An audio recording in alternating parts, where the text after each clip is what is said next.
Hello, this is Jitendra and welcome to let's think. पिछले के videos में हम लोगों ने इलेक्ट्रोस्टैटिक्स से रिलेटेड कुछ पार्ट्स को जाना था और हम लोगों ने ये जाना था कि व्हाट इज चार्ज, चार्ज क्या है और चार्ज के प्रॉपर्टीज़ क्या है। काफ़ी सारे बात हम लोगों को देखने को मिला था, इलेक्ट्रोस्टैटिक्स के बारे में भी हम लोगों ने जाना था। लेकिन यहाँ पे आप लोग को अपने फ़ोन के स्क्रीन पे दिख रहा होगा, यानी बोर्ड पे लिखा हुआ मैटर दिख रहा होगा आप लोग को कि इलेक्ट्रोस्टैटिक सीरीज़ के बारे में बताया जा रहा है। ठीक है, अब इलेक्ट्रोस्टैटिक सीरीज़ क्या होता है, व्हाट इज इलेक्ट्रोस्टैटिक सीरीज़। तो सीरीज़ के नाम से ही पता चल रहा है आप लोग को कि दो का जोड़ा है। ठीक है, सीरीज़ का मतलब क्या होगा, एक जोड़ा तैयार कर रहा है। और वो जोड़ा कैसा होगा, वो जोड़ा किस तरीके का रहेगा, तो वो जोड़ा बोला जाएगा जिससे कि अगर दोनों के बीच अगर फ्रिक्शन हो या फिर किसी और फिनोमेनन के द्वारा, दैट इज कंडक्शन के द्वारा या इंडक्शन के द्वारा अगर प्रोसेस करवाया जाए तो एक पे पॉजिटिव तैयार होगा चार्ज और दूसरा पे क्या होगा, नेगेटिव तैयार होगा। जैसे यहाँ पे देखिए क्या लिखा हुआ है, इफ टू सबस्टांसेस, अगर दो पदार्थ को लिया जाए, दो वस्तु को लिया जाए और रब्ड टुगेदर, अगर दोनों को साथ में रगड़ा जाए। ठीक है, क्या कह रहा, और rubbed together the former in series, और वो कैसे होना चाहिए, कुछ सीरीज में होना चाहिए।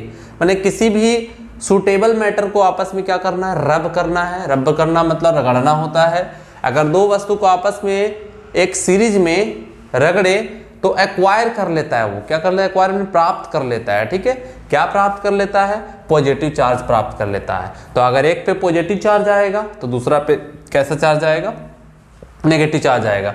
यानी कहने का मतलब है कि दो वस्तु को आपस में रगड़ा जाए तो एक पे पॉजिटिव चार्ज है, दूसरा पे नेगेटिव चार्ज आ जाएगा। तो वो दोनों वस्तुओं को ही हम लोग कौन से नाम से जानेंगे, इलेक्ट्रोस्टैटिक सीरीज के नाम से जानेंगे। यानी इलेक्ट्रोस्टैटिक सीरीज क्या है, तो एक पेयर है, एक जोड़ा है जिससे कि दोनों वस्तुओं को आपस में रगड़ा जाता है, जिससे कि एक पे पॉजिटिव आता है तो दूसरे पे क्या आता है, नेगेटिव आता है। जैसे कुछ एग्जांपल दिया गया, ग्लास, पहला एग्जांपल क्या है यहाँ पे, तो ग्लास है।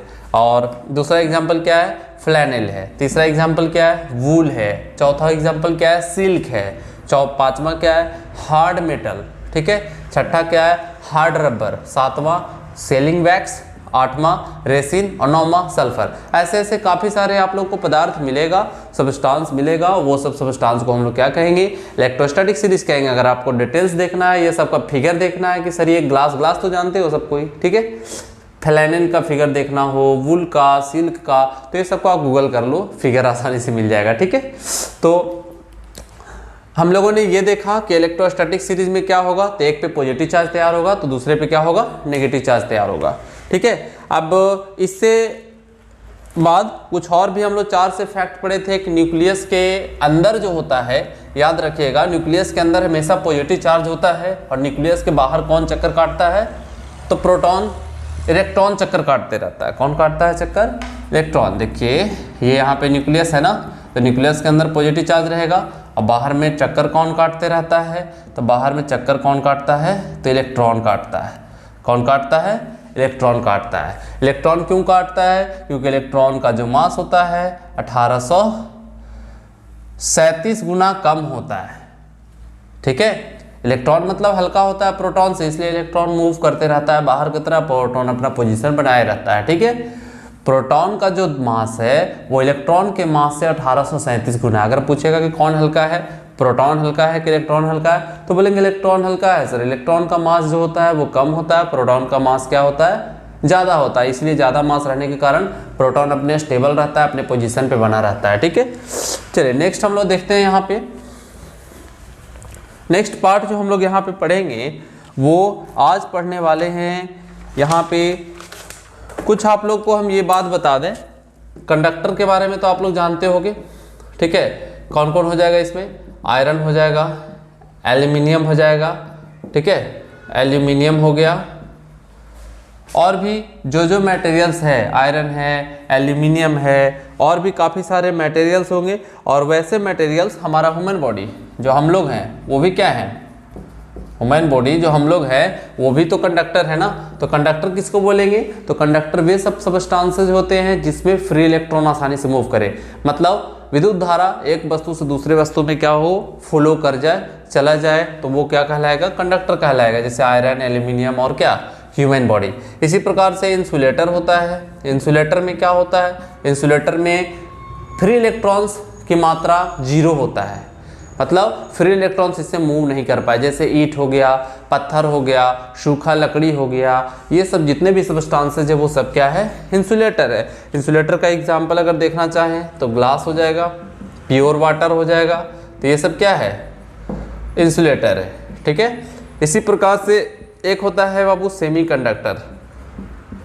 ठीक है, ये सब बेसिक्स पार्ट्स हैं, वो आपको जानना चाहिए। सेमीकंडक्टर में क्या होगा, तो वे सब पदार्थ जिससे निम्न ताप पर मुक्त इलेक्ट्रॉनों की संख्या बहुत ही कम होगा, यानी कि at a low temperature following free electrons is very low, यानी कि निम्न ताप पर मुक्त इलेक्ट्रॉनों की संख्या क्या होगा, बहुत कम होगा, यानी कि number of free electrons is less when its temperature is low. ठीक है, तो ऐसे कंडीशन में सेमीकंडक्टर के लिए अगर हम बात करें तो कौन कौन हो जाएगा, तो जिसका बेस्ट एग्जांपल जो होता है वो सिलिकॉन होता है, और कौन होता है, जर्मेनियम होता है। ठीक है, सिलिकॉन होता है और कौन होता है, जर्मेनियम होता है। तो कंडक्टर जिसमें फ्री इलेक्ट्रॉन का मात्रा रहे, ठीक है, मतलब फ्री इलेक्ट्रॉन मुक्त इलेक्ट्रॉनों की संख्या एक जगह से दूसरा जगह तक मूव कर जाए, यानी रहे उसमें उपलब्ध। इंसुलेटर में क्या होगा, ग्लास होगा, प्योर वाटर होगा, क्योंकि इसमें फ्री इलेक्ट्रॉन्स का अमाउंट ना के बराबर होता है, मतलब जीरो होता है। और सेमीकंडक्टर में हल्का हल्का फ्री इलेक्ट्रॉन्स उपलब्ध रहता है यहाँ पे। ठीक है, चलिए ये सब बेसिक चीज़ है।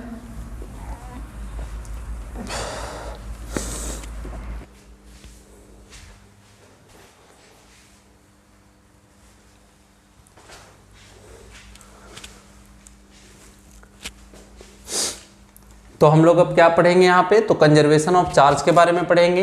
कंजर्वेशन ऑफ चार्ज क्या होता है, तो हम लोगों ने यहाँ पे ये लिखा है कंजर्वेशन ऑफ चार्ज में कि charge can neither be created nor can be destroyed but charge can be transferred from one body to the another body. यानी कहने का मतलब है कि आवेश का ना तो निर्माण होता है न नष्ट होता है, केवल एक रूप से दूसरे रूप में इसका क्या होगा, स्थानांतरण होगा। Charge can neither be created, charge can neither be created nor can be destroyed, यानी इसका ना तो निर्माण होता है और ना ही इसका नष्ट होता है, केवल एक रूप से दूसरे रूप में इसका क्या होगा, ट्रांसफर होगा।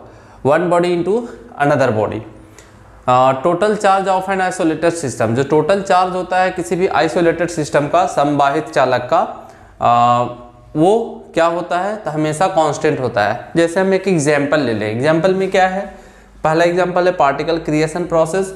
पार्टिकल क्रिएशन प्रोसेस में क्या होता है कि गामा जो होता है टूट जाता है दो छोटे छोटे पार्टिकल्स में। ठीक है, इसको गामा बोलेंगे हम लोग। ये गामा होता क्या है, तो गामा को याद रखिएगा बाबू, फोटोन वेव कहते हैं। क्या कहते हैं, फोटोन वेव कहते हैं। और ये फोटोन वेव दो पार्ट में टूटता है, एक ई पॉजिटिव और एक ई नेगेटिव। ई पॉजिटिव को हम लोग पॉजिट्रॉन कहेंगे, पॉजिट्रॉन का रूप होता है ये, और इसको हम लोग इलेक्ट्रॉन बोल सकते हैं। ठीक है, इसको हम लोग क्या बोल सकते हैं, तो इलेक्ट्रॉन बोल सकते हैं। तो दो पार्ट में ये टूट गया, इससे ये पता चला कि गामा दो पार्ट में टूट रहा, तो निश्चित है कि गामा अगर ई पॉजिटिव ई नेगेटिव को जोड़ेंगे तो गामा मिलेगा। गामा को तोड़ने पर क्या बना, ई पॉजिटिव ई नेगेटिव, और जब ई पॉजिटिव ई नेगेटिव को जोड़ेंगे तो हम लोग क्या बनेगा, गामा बनेगा। ठीक है, तो तोड़ने के प्रोसेस को कहा जाता है पार्टिकल क्रिएशन प्रोसेस, यानी पार्टिकल को तोड़ने वाला प्रोसेस। ठीक है, और एक और होता है जिसको हम लोग कहेंगे पार्टिकल एनिहिलेशन प्रोसेस। अगला पार्ट जो होता है, दूसरा एग्जांपल इसका, उसको कहते हैं हम लोग पार्टिकल एनिहिलेशन प्रोसेस। क्या बोलेंगे हम लोग, particle annihilation process, particle annihilation process. अब पार्टिकल एनिहिलेशन प्रोसेस में क्या होगा कि ई पॉजिटिव और ई नेगेटिव, ई पॉजिटिव और ई नेगेटिव दोनों को जब हम जोड़ देते हैं तो जोड़ने के बाद वो गामा बनता है। ठीक है, तोड़ने के बाद वो क्या बना, पॉजिट्रॉन और इलेक्ट्रॉन, और जब पॉजिट्रॉन और इलेक्ट्रॉन को जोड़ दिए तो गामा बना, और इस प्रोसेस को कहा जाता है पार्टिकल एनिहिलेशन प्रोसेस। ठीक है, तो आशा आप लोग समझ में आया होगा ये। तो पार्टिकल क्रिएशन मतलब तोड़ देना और पार्टिकल एनिहिलेशन मतलब जोड़ देना। तो हम लोगों ने क्या देखा कि यही वाला पार्ट को जोड़ के गामा निर्माण कर रहे हैं हम लोग, और गामा वाला पार्ट को तोड़ के ये निर्माण कर रहे हैं, यानी कि ना निर्माण हुआ है ना नष्ट हुआ है, एक रूप से दूसरे रूप में इसका केवल क्या हुआ है, स्थानांतरण हुआ है। ठीक है,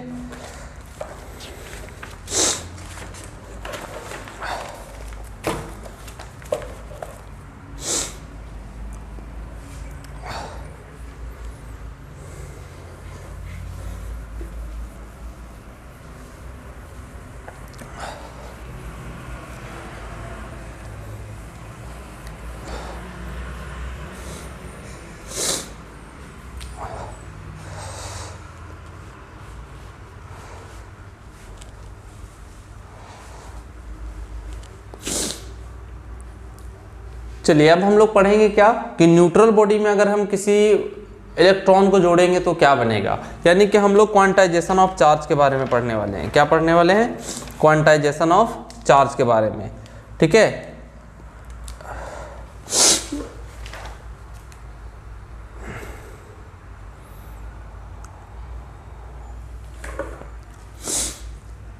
चलिए अब हम लोग पढ़ेंगे क्या, quantization of charge. Quantization of charge, quantization of charge क्या होता है? Charge on a body, charge on a body should be equal to minimum possible, charge on a body should be equal to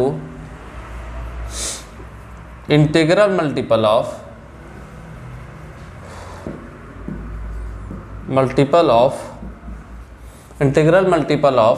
minimum possible value of charge. कह रहा है क्या कि charge on a body should be equal to integral multiple of minimum possible value of charge, यानी कि देखा गया कि किसी भी बॉडी पर जो चार्ज होता है वो हमेशा जो इलेक्ट्रॉन का मिनिमम पॉसिबल वैल्यू होता है उसके इंटीग्रल मल्टीपल के बराबर होता है। यानी कि किसी भी बॉडी से हम 10 इलेक्ट्रॉन निकाल सकते हैं, 10 इलेक्ट्रॉन डाल सकते हैं, 20 इलेक्ट्रॉन निकाल सकते हैं, 20 इलेक्ट्रॉन डाल सकते हैं। कभी भी ऐसा नहीं होता कि हम 3.5 इलेक्ट्रॉन निकालें और 3.5 इलेक्ट्रॉन डालें। 3.5 यानी 3.5, और 3.5 इंटीजर नहीं है, इंटीजर यानी पूर्णांक नहीं है। तो पूर्णांक होने के लिए क्या होना चाहिए? हमेशा नीचे में 1 छिपा हुआ होना चाहिए।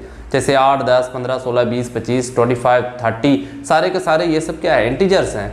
और वही कहता है क्वांटाइजेशन ऑफ चार्ज कि किसी भी बॉडी पर जो इलेक्ट्रॉन का जो चार्जेस का जो मान होता है वो हमेशा क्या होना चाहिए? इंटीग्रल मल्टीपल होना चाहिए, यानी कि प्रोडक्ट के फॉर्म में होना चाहिए, इंटीग्रल मल्टीपल होना चाहिए। किसके रूप में? Of minimum possible value of charge, equal to integral multiple of minimum possible value of charge.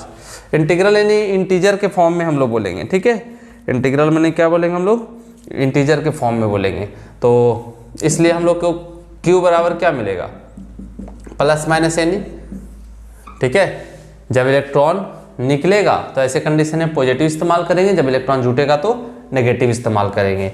Hair Q को हम लोग बोलेंगे चार्ज, Q को हम लोग क्या बोलेंगे? चार्ज।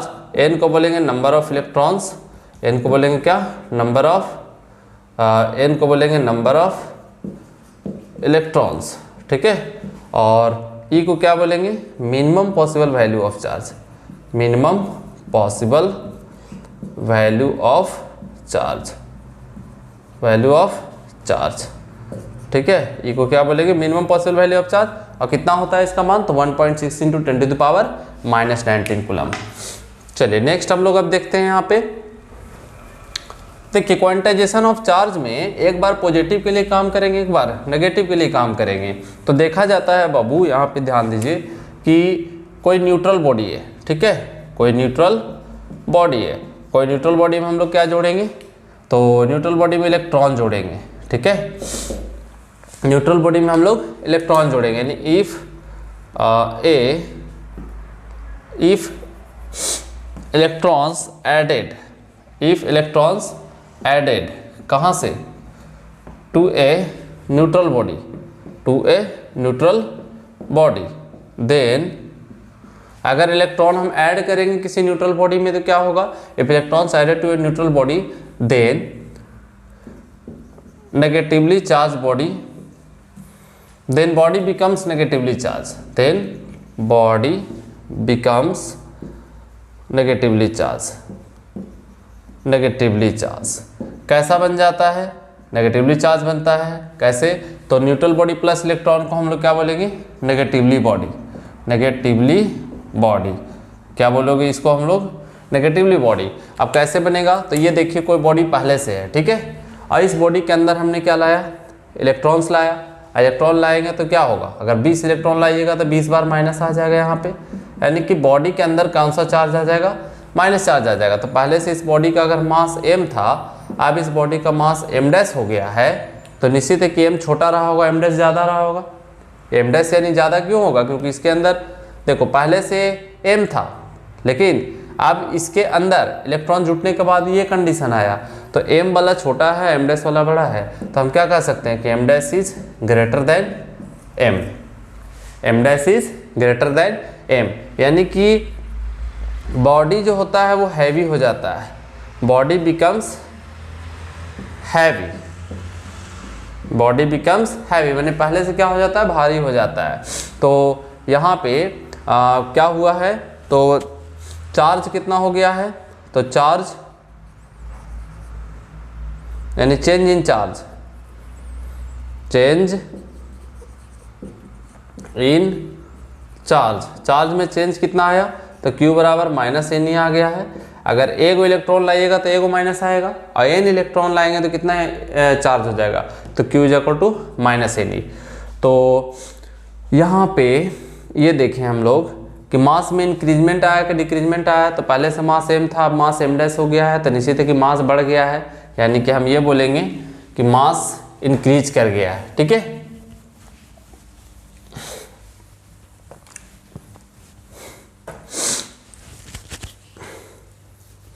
क्या बोलेंगे हम लोग कि if electrons added to a neutral body then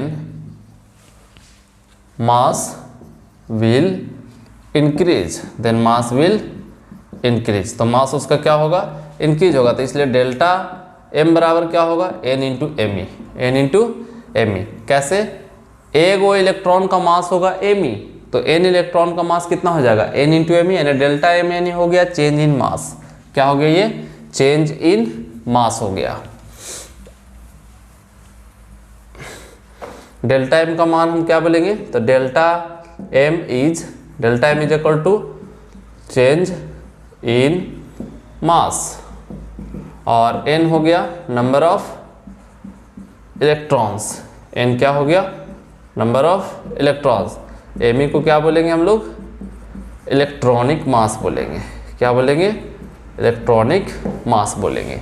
delta M change in mass, N हो गया number of electrons, M E हो गया इलेक्ट्रॉनिक मास। तो हम लोगों ने क्या देखा कि किसी भी बॉडी से जब इलेक्ट्रॉन ऐड हो जाता है तो उसका मास में इंक्रीमेंट आता है, और चार्ज का फॉर्मूला क्या होगा, तो Q बराबर माइनस एन ई आएगा। ठीक है, तो अभी यहाँ पे एम ई का मान कितना होगा, तो याद रखिएगा एम ई का जो मान होगा वो 9.1 into 10 to the power minus 31 kg होगा। कितना होगा, here M E is equal to 9.1 into 10 to the power minus 31 kg, 9.1 into 10 to the power minus 31 kg।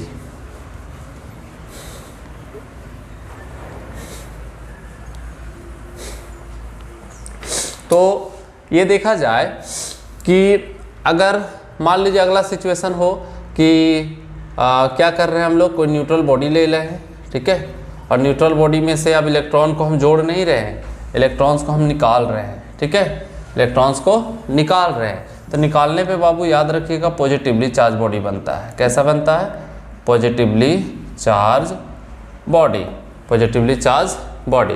निकालने पे हम लोग कैसा बॉडी बनाएंगे, तो पॉजिटिवली चार्ज बॉडी बनाएंगे।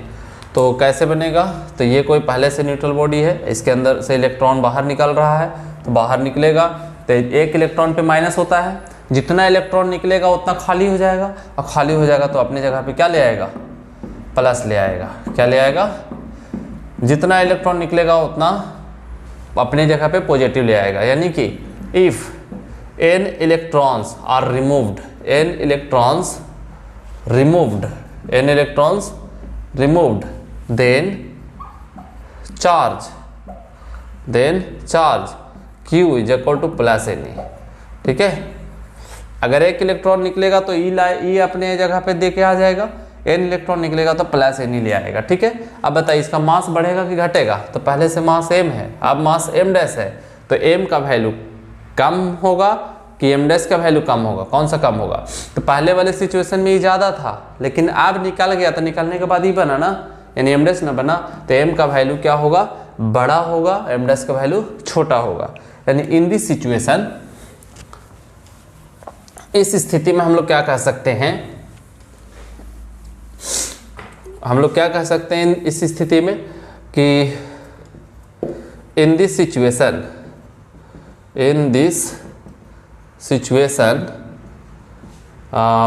m is greater then m dash. पहले क्या हो रहा था, m डैश का वैल्यू ज़्यादा हो रहा था, m का वैल्यू कम हो रहा था, लेकिन अब m का वैल्यू बड़ा है, m डैश का वैल्यू क्या है, छोटा है।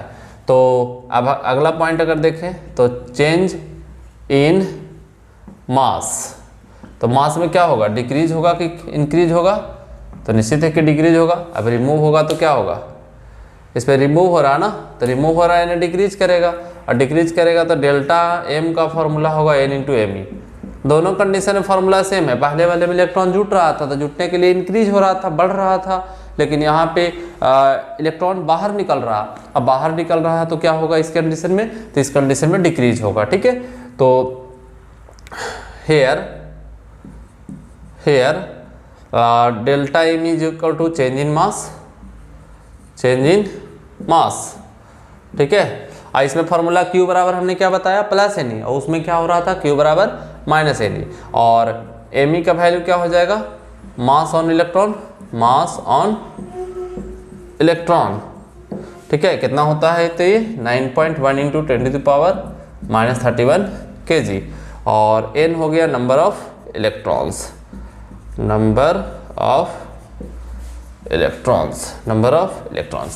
Is it clear. तो आशा होगा आप लोगों को समझ में आया होगा सब कुछ, और आप लोग अपने कॉपी पे नोट डाउन कर लीजिए और एक दो बार इसको प्रैक्टिस कर लीजिए, सारा कुछ